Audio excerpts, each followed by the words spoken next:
Hi hello ಎಲ್ಲರೂ ಹೇಗಿದ್ದೀರಾ? ನಾನು ಇವತ್ತು ನಿಮಗೆ ಕರಾಚಿ ಹಲ್ವಾ ಅಂದರೆ ಬಾಂಬೆ ಹಲ್ವಾನ ಹೇಗೆ ಮಾಡೋದು ಅಂತ ಹೇಳ್ಕೊಡ್ತಾ ಇದ್ದೀನಿ. ನಾನಿಲ್ಲಿ 1 ಕಪ್ಪು ಫುಲ್ಲು ಸಕ್ಕರೆ ತೊಗೊಂಡಿದ್ದೀನಿ. ಆ 1 ಕಪ್ಪಿಗೆ ಫುಲ್ಲು ಅದೇ ಕಪ್ಪಲ್ಲಿ ಅಳತೆಯಲ್ಲಿ ನೀರನ್ನು ತೊಗೋಬೇಕಾಗುತ್ತೆ. ನೀವು ಎಷ್ಟು ಕಪ್ ಅಳತೆ ಸಕ್ಕರೆ ತೊಗೊಂಡಿರ್ತೀರೋ ಅಷ್ಟೇ 1 ಕಪ್ಪಷ್ಟು ನೀರನ್ನು ಹಾಕ್ಕೊಂಡು ಅದನ್ನ ಕರಗೋ ತನಕ ಇದು ವಾಲ್ನಟ್ ಸೌಟಲ್ಲಿ ಮುಚ್ತಾ ಇರಬೇಕು. ಸಕ್ಕರೆ ಕರಗೋ ತನಕನೂ ನೀವು ಇದೇ ಥರ ಹೀಗೆ ಮಾಡ್ತಾ ಇರಬೇಕು.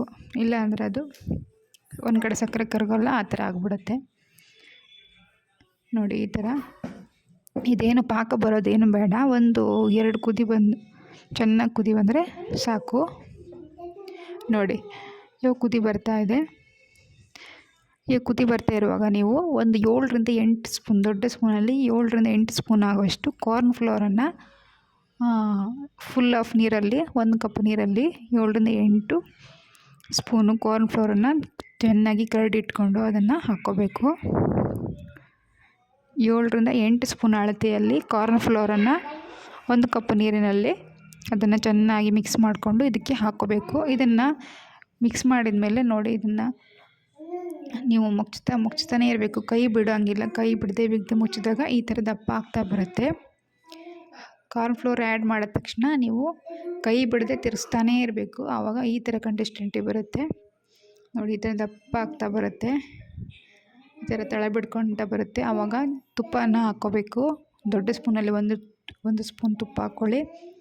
ಹೀಗೆ ತಿರುಗುತ್ತಾ ನೀವು ಯಾವುದಾದ್ರೂ ಗೋಡಂಬಿನೋ ಬಾದಾಮಿನೋ ನಿಮ್ಗೆ ಯಾವ ಡ್ರೈ ಫ್ರೂಟ್ಸ್ ಇಷ್ಟ ಆ ಸೀಡ್ಸ್ನ ಹಾಕ್ಕೊಳ್ಳಿ. ಮತ್ತು 2-3 ಸ್ಪೂನು ತುಪ್ಪನ ಹಾಕ್ಕೊಳ್ಳಿ.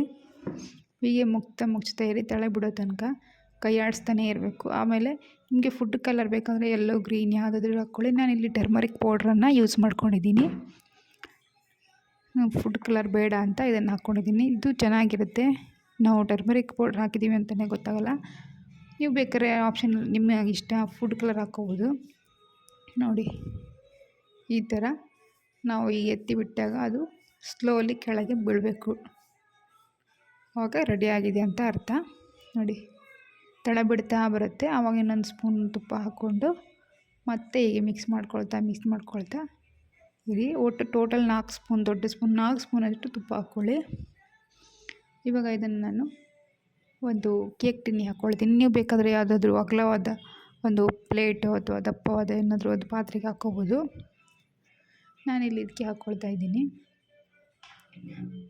ಇದಕ್ಕೆ ತುಪ್ಪನ ಸವರಿಟ್ಕೊಂಡು ಹಾಕ್ಕೋಬೇಕಾಗುತ್ತೆ. ಮೊದಲಿಗೆ ತುಪ್ಪನ ಗ್ರೀಸ್ ಮಾಡಿ ಇಟ್ಕೊಳ್ಳಿ. ಇದನ್ನು ಜಾಸ್ತಿ ಹೊತ್ತು ಬೇಡ. ಇದು ಸಕ್ಕರೆ ಪಾಕನೂ ಆಗೋದು ಬೇಡ. ಕುದಿ ಬಂದಮೇಲೆ ಕಾರ್ನ್ ಫ್ಲೋರನ್ನು ಮಿಕ್ಸ್ ಮಾಡ್ಕೊಳ್ಳಿ. ನೋಡಿ ಇಷ್ಟಾಗಿ ತಳ ಬಿಡಬೇಕು. ನೋಡಿ ಈ ಥರ ಎಳಿಬೇಕು. ಆ ಥರ ಆಗೋ ತನಕ ಮಾಡಿ. ಆಮೇಲೆ ಇದ್ರ ಮೇಲ್ಗಡೆ ಎಲ್ಲ ನಿಮಗೆ ಡ್ರೈ ಫ್ರೂಟ್ಸ್ ಇಷ್ಟವಾದದನ್ನ ಹಾಕ್ಕೊಳ್ಳಿ. ಇದು ಒಂದು 3/4 ಗಂಟೆ, ಅರ್ಧದಿಂದ 3/4 ಗಂಟೆಯಲ್ಲಿ ಗಟ್ಟಿಯಾಗಿಬಿಡುತ್ತೆ. ಫ್ರಿಜ್ಜಲ್ಲಿ ಇಡೋ ಅವಶ್ಯಕತೆಯೇ ಇಲ್ಲ. ಅದಾಗೆ ಸೈಡಲ್ಲೇ ಬಿಟ್ಕೊಂಡು ಬಂದಿರುತ್ತೆ. ಅರ್ಧ ಗಂಟೆಯಲ್ಲಿ ಪಕ್ಕ ರೆಡಿಯಾಗುತ್ತೆ. ಇದು ಫ್ರಿಜ್ಜಲ್ಲಿ ಇಡೋದೇ ಬೇಡ. ನೋಡಿ ಎಷ್ಟು ಸಖತ್ತಾಗಿ ಬಂದಿದೆ ಅಂತ. ನೋಡಿ ಸೈಡಲ್ಲೇ ಬಿಟ್ಕೊಂಡು ಬಂದಿದೆ. ಕೈಯಲ್ಲೇ ಈಗ ಬರುತ್ತೆ ಅದು. ಬೇಕಾದರೆ ನೀವು ಚಾಕುಲಿ ಈ ಥರ ಸೈಡಿಗೆ ಹೀಗೆ ಮಾಡ್ಕೋಬೋದು. ಸೈಡಲ್ಲಿ ಮಾಡೋದೇ ಬೇಡ. ನೋಡಿ ಸೈಡಲ್ಲಿ ಎಲ್ಲ ಅದು ಎದ್ದು ಬಂದಿದೆ. ಬೇಕಾದರೆ ಈ ಥರ ಚಾಕುಲಿ ಈ ಥರ ಮಾಡ್ಕೋಬೋದು ಅಂತ ತೋರಿಸ್ತಾ ಇದ್ದೀನಿ. ನೋಡಿ ಎಷ್ಟು ಕ್ಲೀನಾಗಿ ಬರುತ್ತೆ ಅಂತ ನಿಮ್ಗೆ ತೋರಿಸ್ತೀನಿ. ನೋಡಿ ಎಷ್ಟು ಒಳ್ಳೆ ಜೆಲ್ಲಿ ಥರ ಬಂದಿದೆ. ಹಲ್ವಾ ಸಖತ್ತಾಗಿ ಬಂದಿದೆ ಮಾತ್ರ. ತುಪ್ಪನೂ ಜಾಸ್ತಿ ಬೇಕಾದರೆ ಯೂಸ್ ಮಾಡ್ಕೋಬೋದು. ಏನು ಪ್ರಾಬ್ಲಮ್ ಇಲ್ಲ. 5 ಸ್ಪೂನು ಹಾಕ್ಕೋಬೋದು. ತುಂಬ ರುಚಿಯಾಗಿರುತ್ತೆ. ತುಪ್ಪ ಜಾಸ್ತಿ ಇರೋದ್ರಿಂದ ರುಚಿ ಬರುತ್ತೆ. ಇನ್ನು ನೋಡಿ ಎಷ್ಟು ಸಖತ್ತಾಗಿ ಬಂದಿದೆ. ಈ ಪೀಸಸ್ ಕೂಡ ಹಾಗೆ ಸಖತ್ತಾಗಿ ಬರುತ್ತೆ. ತುಂಬ ಚೆನ್ನಾಗಿರುತ್ತೆ. ನಿಮಗೆ ಯಾವುದಾದ್ರೂ ಹಬ್ಬ ಟೈಮಲ್ಲಿ ಅಥವಾ ಏನಾದರೂ ಸ್ವೀಟ್ಸ್ ತಿನ್ನಬೇಕು ಅನಿಸಿದಾಗ ಮಕ್ಕಳಿಗೂ ಮಾಡಿಕೊಡ್ಬೋದು. ತುಂಬ ಚೆನ್ನಾಗಿರುವಂಥ ಕರಾಚಿ ಹಲ್ವಾ ಇದು.